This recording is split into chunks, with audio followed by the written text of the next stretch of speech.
Hello dear friend, this is Ashish Charles. Today we are going to discuss fourth part of NMR spectroscopy. तो आज का जो topic हमारा रहेगा वो हम number of signal equivalent and non equivalent proton हम फर्स्ट पार्ट में बता चुके थे और उसी से रिलेटेड हम NMR सिग्नल आपको बनाना सीखेंगे।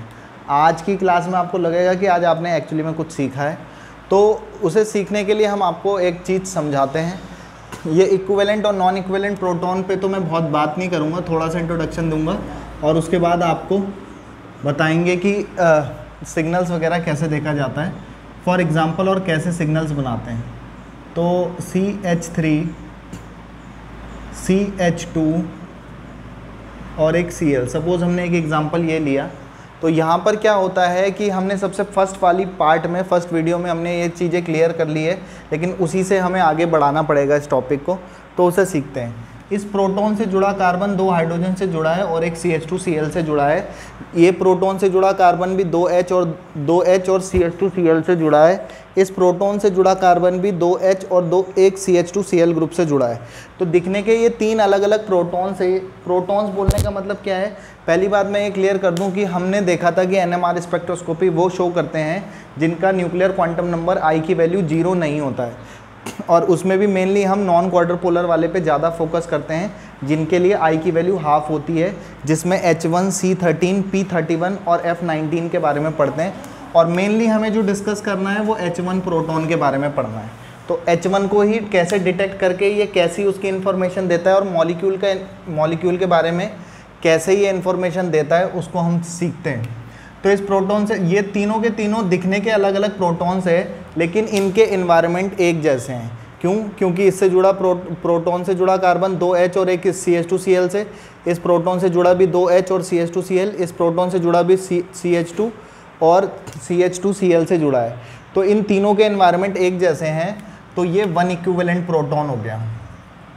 तो जिनके एनवायरनमेंट एक जैसे होते हैं उन्हें इक्विवेलेंट प्रोटॉन कहते हैं, और जिनके एनवायरनमेंट अलग अलग होते हैं उन्हें नॉन इक्विवेलेंट प्रोटॉन्स कहते हैं। तो इस प्रोटॉन से जुड़ा कार्बन भी एक CH3Cl और एक इस प्रोटॉन से जुड़ा कार्बन भी CH, मतलब ये H से, Cl से और एक CH3 से जुड़ा है। तो दिखने के ये अलग अलग है, लेकिन वन इक्विवेलेंट प्रोटॉन इन दो प्रोटॉन्स का एक इक्विवेलेंट ये भी है। तो यहाँ पर आपके टोटल इक्विवेलेंट बोलें तो एक इक्विवेलेंट और एक इक्विवेलेंट, तो total number of equivalent proton है 2 इक्विवेलेंट प्रोटॉन, और 2 equivalent proton will give 2 NMR signal.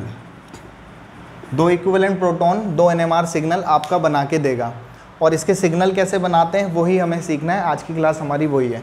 तो इसे सबसे पहले आपको समझने से पहले हमें क्या करना होता है कि जब हम इनके सिग्नल दिखाते हैं तो आपको सबसे पहले एक स्केल की ज़रूरत है जहाँ पर आपको इसके सिग्नल्स को रिप्रेजेंट करना है। तो इस स्केल को आप डेल वैल्यू के रिस्पेक्ट में बनाते हैं।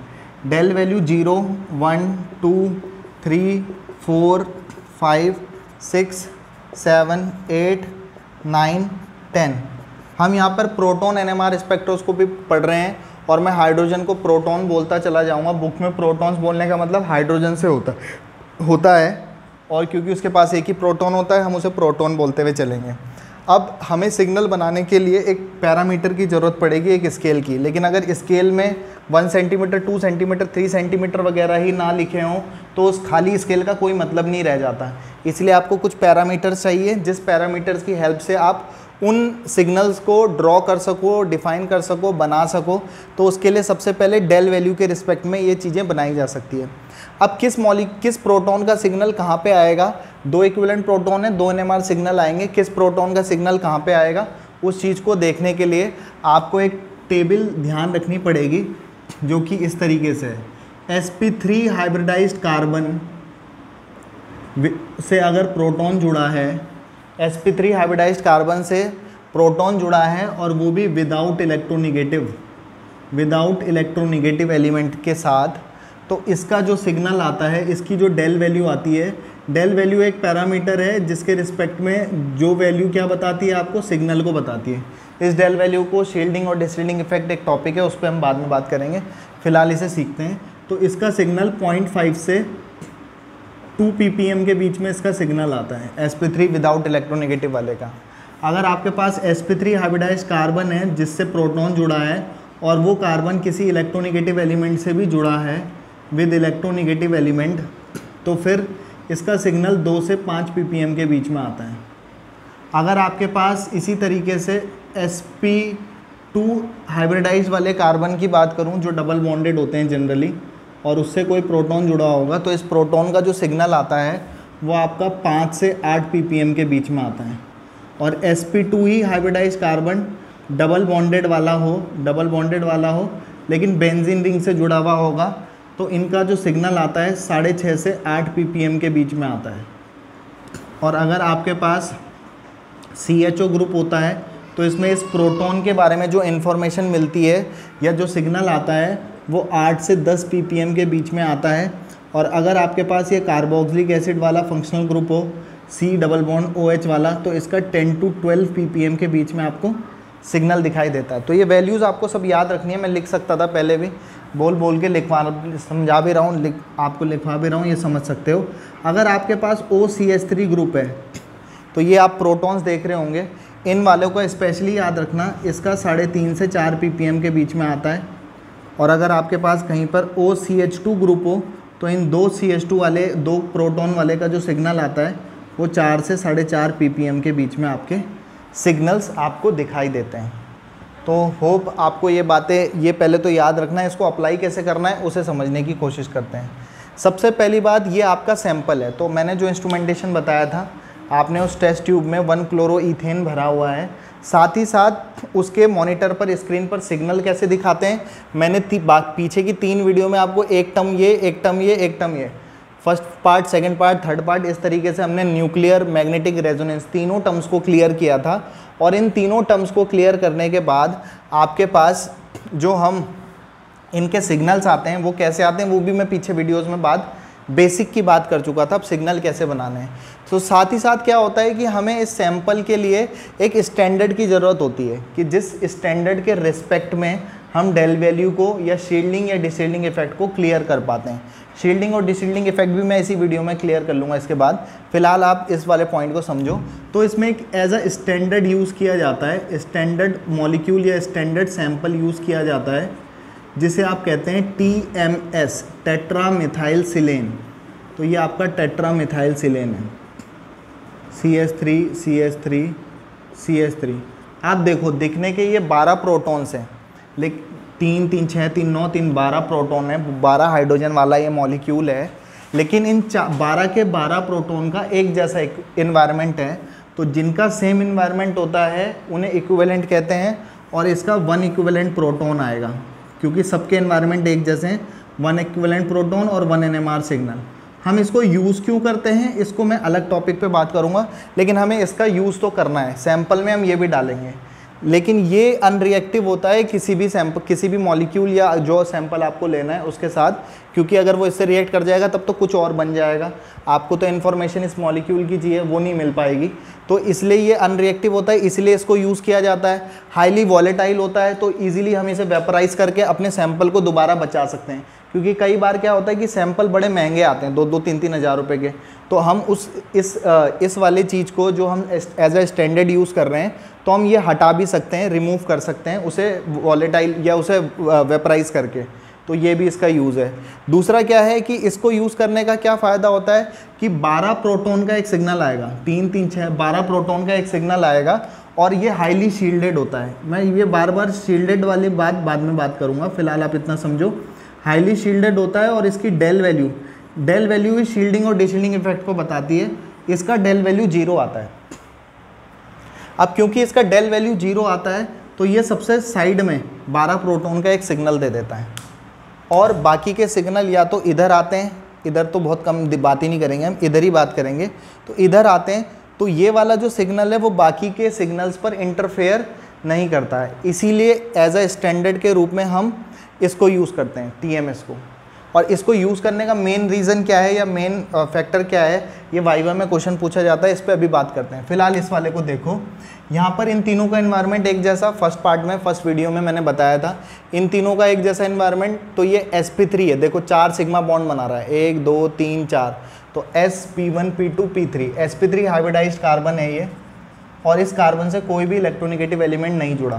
तो sp3 hybridised carbon without electronegative 0.5 से 2 के बीच में एक सिग्नल आएगा।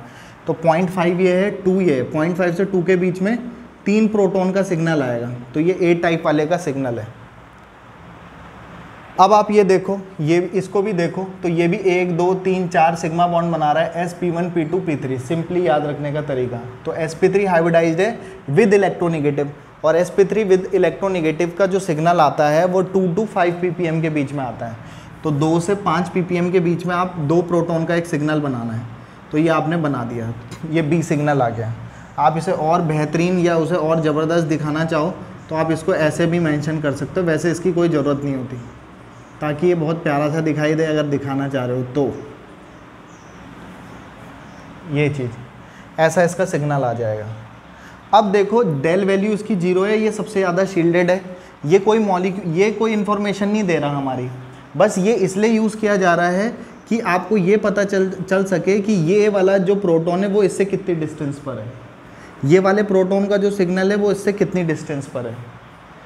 क्योंकि ये सबसे ज़्यादा शील्डेड है, डेल वैल्यू जितना कम उतना ज़्यादा शील्डेड, याद रखो। डेल वैल्यू जितना ज़्यादा उतना कम शील्डेड, सबसे ज़्यादा शील्डेड उससे कम शील्डेड प्रोटॉन्स। ये 12 प्रोटॉन सबसे ज़्यादा शील्डेड है, उससे कम शील्डेड है, और सबसे ज़्यादा डिशील्डेड पूछा जाए, इन तीनों में पूछा जाए या इन दोनों में पूछा जाए शील्डेड कौन है, तो A शील्डेड है, B डिशील्डेड है, और TMS तो सबसे ज़्यादा शील्डेड होता है, डेल वैल्यू 0 आती है। अब आपके पास क्या है कि किसी भी TMS के सिग्नल से किसी भी प्रोटॉन, A टाइप के प्रोटॉन के बीच, सिग्नल के बीच की जो डिस्टेंस है, इस टॉपिक को कहते हैं chemical shift. The distance between the TMS signal and the protonic signals, the distance between this and this is called chemical shift। तो इसका chemical shift कितना है, 0 से लेकर के यहाँ 0.5 से 2 के बीच में आ रखा है, 1.5 के आसपास। तो आप ये बोल सकते हो इसका chemical shift इतना है। इस वाले B टाइप के लिए chemical shift कितना है, आपको शायद दिख गया होगा chemical shift कितना है। तो आपके पास जितना डेल वैल्यू कम, डेल वैल्यू आपका बहुत सारी चीज़ें कवर करता है, शील्डिंग डिशील्डिंग इफेक्ट बता रहा है, केमिकल शिफ्ट के बारे में बताता है। जिसका केमिकल शिफ्ट जितना कम उसकी डेल वैल्यू उतनी कम है, जिसका केमिकल शिफ्ट जितना ज़्यादा उतनी ज़्यादा डेल वैल्यू है।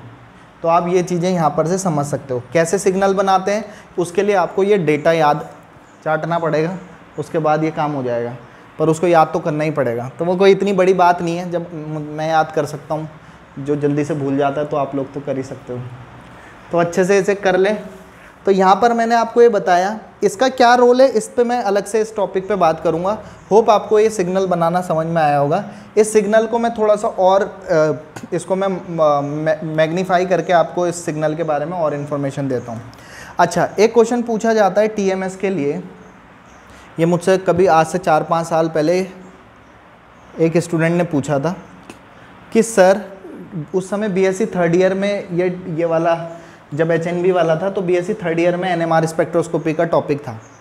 तो उसमें क्या होता है, ये एक्चुअली, ये मैं आपको एक चीज़ और क्लियर कर दूं, एरिया रेशो एक टर्म आता है, पैरामीटर आता है, उसको भी बात करेंगे। तो इसमें कितने प्रोटॉन्स थे, आप यहाँ पे देखो कि इसमें 12 प्रोटॉन्स थे, 12 प्रोटॉन का सिग्नल था, इसलिए इसकी हाइट इतनी बड़ी दिखाई है। इसमें कितने प्रोटॉन का सिग्नल था, 3 प्रोटॉन का सिग्नल, इसलिए इसकी हाइट थोड़ी ज़्यादा बनाई। इस B वाले में कितने प्रोटॉन है, 2 प्रोटॉन, तो इसकी हाइट मैंने इससे भी क्या दिखाई है, कम दिखाई है। तो इस बात का आप विशेष ध्यान रखोगे कि जितने नंबर ऑफ प्रोटॉन्स ज़्यादा होंगे तो उसका एरिया रेशो भी क्या होगा, ज़्यादा होगा, मतलब वो बड़ा सा सिग्नल देगा। उसका सवाल ये था कि सर TMS में 12 प्रोटॉन है, इसका सिग्नल बड़ा आना चाहिए, लेकिन सारी उस HNB की बुक में इसका सिग्नल सबसे छोटा सा बना रखा था। ये बात 2015 में जाके मुझे समझ में आई कि छोटा सा क्यों बनाया। सबसे छोटा बनाया इसलिए, TMS का वैसे तो 12 प्रोटॉन का सिग्नल है, इसको सबसे बड़ा बनाना चाहिए था, लेकिन वाइवा टाइप में मे भी ये क्वेश्चंस पूछा जा सकता है कि इसका छोटा सिग्नल क्यों दिखाया जाता है बुक्स में। बहुत सारी बुक्स में बड़ा सिग्नल भी दिखाते हैं, लेकिन कुछ कुछ बुक्स में छोटा सिग्नल दिखाते हैं। एक्चुअली हमें इसकी रिक्वायरमेंट बस इतनी सी है कि हमें ये केमिकल शिफ्ट या ये डिस्टेंस पता चल सके।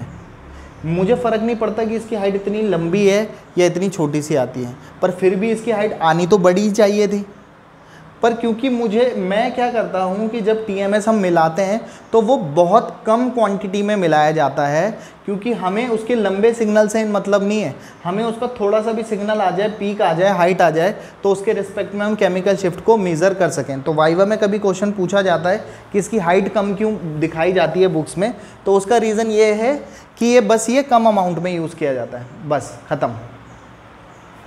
अदरवाइज़ अगर पूछा जाए तो कायदे से उसकी सिग्नल सबसे बड़ा आना चाहिए था। तो होप आपको ये एरिया रेशियो के हिसाब से सिग्नल की हाइट भी समझ में आ रही होगी। ऑल्दो कई तो इस हाइट को पकड़ नहीं पाते, पर फिर भी आप हाइट से समझो कि हाइट या एरिया बड़ा क्यों दिखाते हैं, सिग्नल्स को ऐसे क्लियर कैसे दिखाते हैं। अब मैं आपको यहाँ पे थोड़ा सा एक टॉपिक क्लियर करने के बाद कुछ और चीज़ें समझाता हूँ। आप पॉज करके पहले तो इसका स्क्रीनशॉट ले लें, फिर हम आगे बढ़ते हैं। नेक्स्ट, अब हम क्या करते हैं, इस सिग्नल को हम थोड़ा जूम करके दिखाने वाले हैं आपको। डेल वैल्यू मैंने आपको पता ही है, यहाँ 0 है, यहाँ पे 1 है, जो भी है 2 है 3 4 है, आपको इसी के नीचे बना रहा हूँ मैं, तो आपको समझ आ जाएगा। अब यहाँ सिग्नल समझते हैं। सबसे पहले आपको एक पास्कल ट्राइंगल सीखना पड़ेगा। इसका क्या मतलब है, n = 0, अगर पड़ोस n = 0 का मतलब है पड़ोसी नंबर ऑफ प्रोटॉन, पड़ोसी प्रोटॉन, नेबरहुड प्रोटॉन्स, और रूल लगता है n+1 से स्प्लिटिंग होती है। अब ये क्या चीज़ है, ये क्या बला है, मतलब अभी समझते हैं।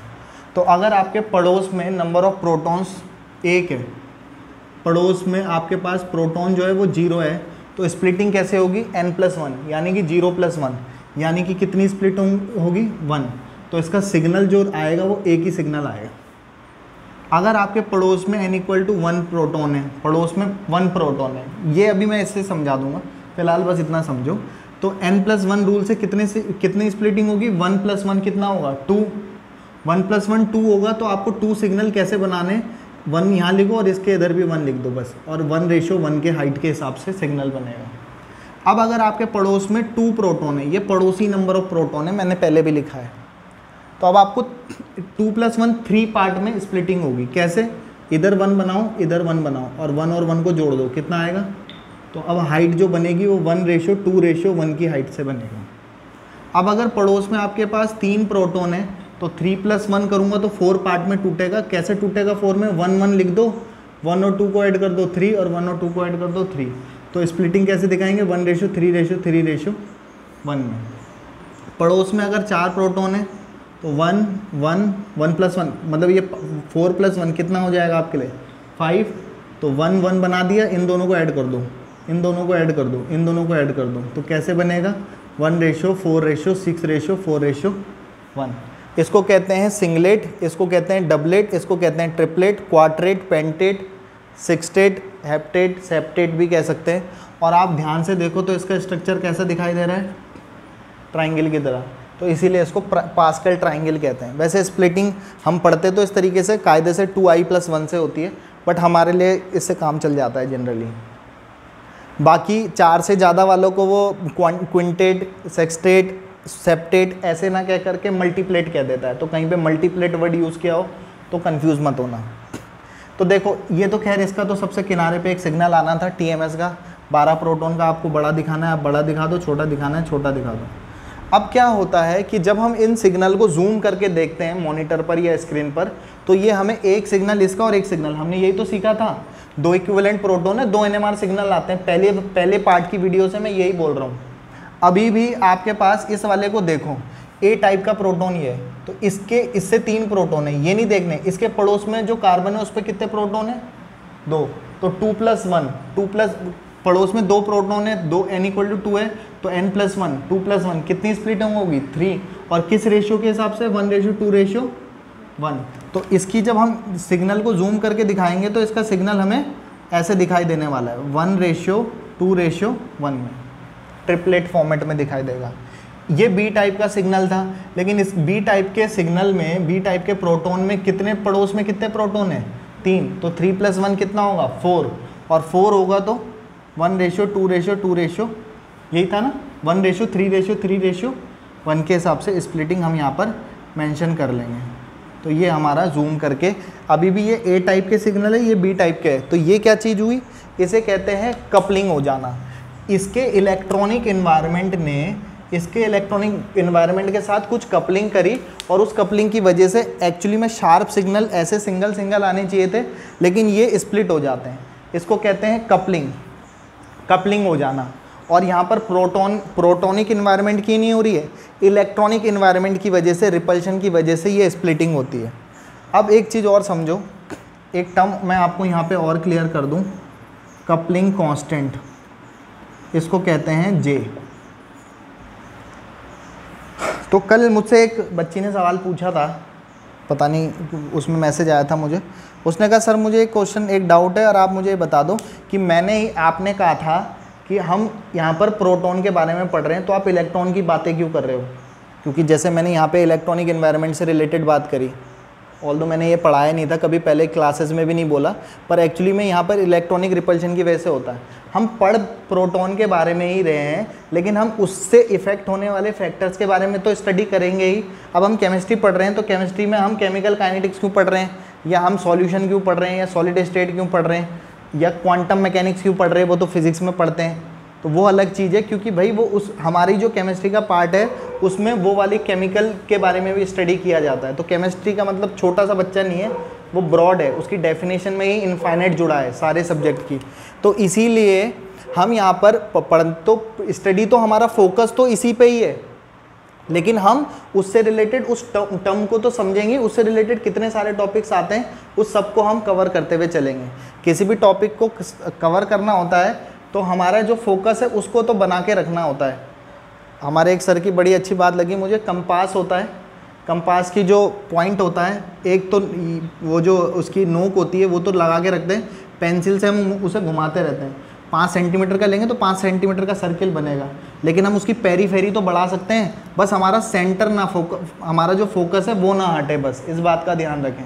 तो हम पेरीफेरी हम उसे उससे रिलेटेड इसी एनएमआर में हम दुनिया भर के टॉपिक पढ़ सकते हैं, लेकिन फोकस हमारा प्रोटॉन से है, तो प्रोटॉन्स के बारे में ही स्टडी कर रहे हैं। जो भी हम कर रहे हैं वो इस प्रोटॉन के लिए कर रहे हैं। तो खैर उस सवाल से हटके अब इस पे बात करते हैं। कपलिंग कांस्टेंट में एक टर्म आपसे कह रहा था, वो ये है कि जब हम ये स्प्लिटिंग होती है तो इनके बीच की ये जो डिस्टेंस है, जब ये स्प्लिट करते हैं तो इनके बीच की डिस्टेंस अगर मैं स्केल से इसे मेज़र करूं तो ये फिक्स आती है। अगर सपोज ये 2 सेंटीमीटर की आ रही है, कि वैसे तो हम ppm में मेज़र कर रहे हैं, तो अगर ये डिस्टेंस 2 ppm या 0.5 ppm की है तो ये भी 0.5 ppm, ये भी 0.5 ppm, ये भी 0.5 ppm की है। लिख के मत आ जाना 0.5, मतलब जितनी भी आती होगी वो उतनी ही रहने वाली है। कहीं कहो कि आपने तो कहा था 0.5 वैल्यू होती है, मुझे नहीं पता कितनी होती है, वो डिपेंड करेगा कौन सा वाला मॉलिक्यूल के बारे में स्टडी कर रहे हैं। तो इस तरीके से हम इसके सिग्नल की स्प्लिटिंग वगैरह सीखते हैं। तो होप आप इस मॉलिक्यूल को समझ पाए होंगे। ये एग्जांपल मुझे बहुत प्यारा लगता है क्योंकि ये बहुत सारी चीज़ों को कवर करता है। तो हमेशा से मेरा ऑलमोस्ट शुरुआत स्टार्ट करने के लिए बहुत बढ़िया मॉलिक्यूल होता है, ताकि ये काफ़ी सारी चीज़ें कवर करता है। तो होप आपको ये नंबर ऑफ़ स्प्लिटिंग भी समझ में आई होगी। यहाँ पर अभी तक मैं जितनी बात कर चुका हूँ आपको मैं ये समझा चुका हूँ, डेल वैल्यू समझा चुका हूँ, केमिकल शिफ्ट समझा चुका हूँ, जितना ज़्यादा शील्डिंग और डिशील्डिंग का इंट्रोडक्शन दे चुका हूँ। शील्डिंग और डिशील्डिंग को मैं थोड़ा सा और ब्रॉडली बताऊँगा। कपलिंग कैसे होती है, स्प्लिटिंग कैसे होती है वो बता चुके हैं। कपलिंग कांस्टेंट जे, तो अभी इतनी थोड़ी सी क्लास में हम यहाँ पर कम से कम 5-6 टॉपिक्स को कवर कर चुके हैं। अभी हम नेक्स्ट एग्जाम्पल पे जा रहे हैं। स्क्रीनशॉट तो आपने ले लिया होगा, बाकी एक और एग्जाम्पल समझते हैं ताकि हमें और क्लियरली ये सिग्नल्स बनाने आ पाएँ।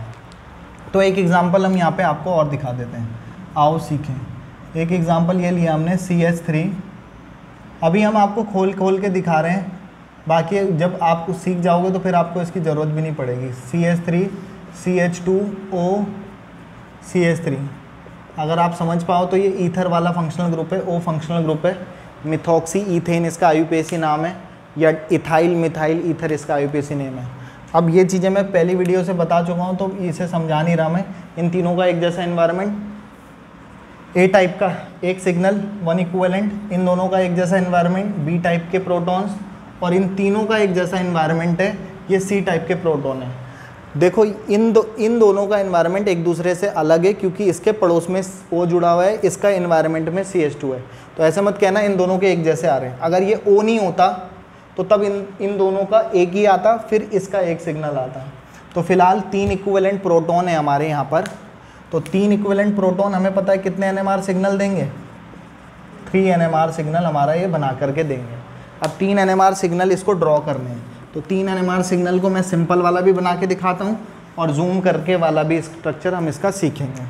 तो फिलहाल आओ सीखें। तो आपको पता है कि सबसे किनारे पे तो हमारा TMS का डेल वैल्यू आप बड़ा करके दिखा दो, एक्चुअली में बड़ा ही आना चाहिए। 1 2 3 4 5 6 7 8 9 10, जितना 10 तक बना लेना चाहिए। खैर हमारा इतनी ज़रूरत नहीं पड़ेगी हमें इस एग्जाम्पल में। आप ध्यान से देखो, 4 सिग्मा बॉन्ड वाले हैं, sp1 p2 sp3। sp3 hybridised carbon है, इससे कोई भी इलेक्ट्रोनेगेटिव एलिमेंट नहीं जुड़ा है। sp3 विदाउट इलेक्ट्रोनेगेटिव 0.5 से 2 ppm के बीच में एक सिग्नल देगा। 0.5 से 2 ppm के बीच में कहीं पे भी बना दो, इनके बीच में A टाइप का सिग्नल आ गया 3 प्रोटॉन का। अब बात आती है इसकी B टाइप की। तो sp3 हाइब्रिडाइज्ड ही है, सिंगल बॉन्ड, 4 सिग्मा बॉन्ड है, sp1 p2 p3। Simply sp3 hybridised carbon है ये, और इससे जुड़ा, लेकिन ये electronegative element, fluorine, oxygen, nitrogen most electronegative elements होते हैं, और ये इलेक्ट्रोनेगेटिव एलिमेंट है। तो इलेक्ट्रोनेगेटिव एलिमेंट 2 से 5 ppm के बीच में आता है। और ये तो मैंने आपको याद करा रखा है डायरेक्टली कि OCH2 का 4 से 4.5 के बीच में आता है। पर्टिकुलरली OCH3 और OCH2 में डिफरेंस भी है। तो 4 से 4.5 के बीच में 2 प्रोटॉन का एक सिग्नल आएगा, जो कि किस वाले का है, B टाइप वाले का सिग्नल है। अब बात आती है इसकी C टाइप की। तो ये sp3 हाइब्रिडाइज्ड कार्बन है विद इलेक्ट्रोनेगेटिव, तो 2 से 5 ppm के बीच में आता है। लेकिन अगर आपको याद हो तो ये OCH3 ग्रुप के लिए मैंने अलग से लिखा रखा है। 3.5 से 4 के बीच में कितने प्रोटॉन का सिग्नल आएगा, 3 प्रोटॉन का सिग्नल आएगा। तो ये भी 3 प्रोटॉन का है, 3 प्रोटॉन का है। तो इन दोनों की हाइट एक जैसी बना देंगे। इसे और बहुत प्यारा सा दिखाना हो तो आप इसे ऐसे पेंसिल से डार्क कर सकते हो, ताकि अच्छा दिखे, ताकि देखने वाले को बहुत अच्छे से समझ में आने पाए। ऐसे करके डार्क करके भी दिखा सकते हो। नेक्स्ट, इसी के नीचे फिर वही डेल वैल्यू 0 1 2 3 4 कर लेना। ये विदाउट जूम है, नॉर्मली जो आना चाहिए आपका वैसा है ये वाला, और जूम करके दिखाना है। तो जूम करके क्या होती है, इलेक्ट्रॉनिक एनवायरनमेंट से स्प्लिटिंग होती है, कपलिंग होती है, और उस कपलिंग की वजह से स्प्लिटिंग होती है। उस स्प्लिटिंग को समझेंगे। इसमें कोई स्प्लिटिंग का कोई चक्कर नहीं है, ये तो साइड पे एक सिग्नल दे देगा। इस वाले को देखते हैं, ए वाला। तो ए टाइप के ये नहीं देखेंगे इससे जुड़े हुए प्रोटॉन है, ये भी कन्फ्यूज़न होता है। मैंने कहा था इसके पड़ोसी प्रोटॉन कितने हैं, 2 2+1 कितनी स्प्लिटिंग होगी, 3। और 3 होती कैसे है, 1:2:1 के साथ। तो इसका जो सिग्नल आएगा 1:2:1 के साथ आएगा।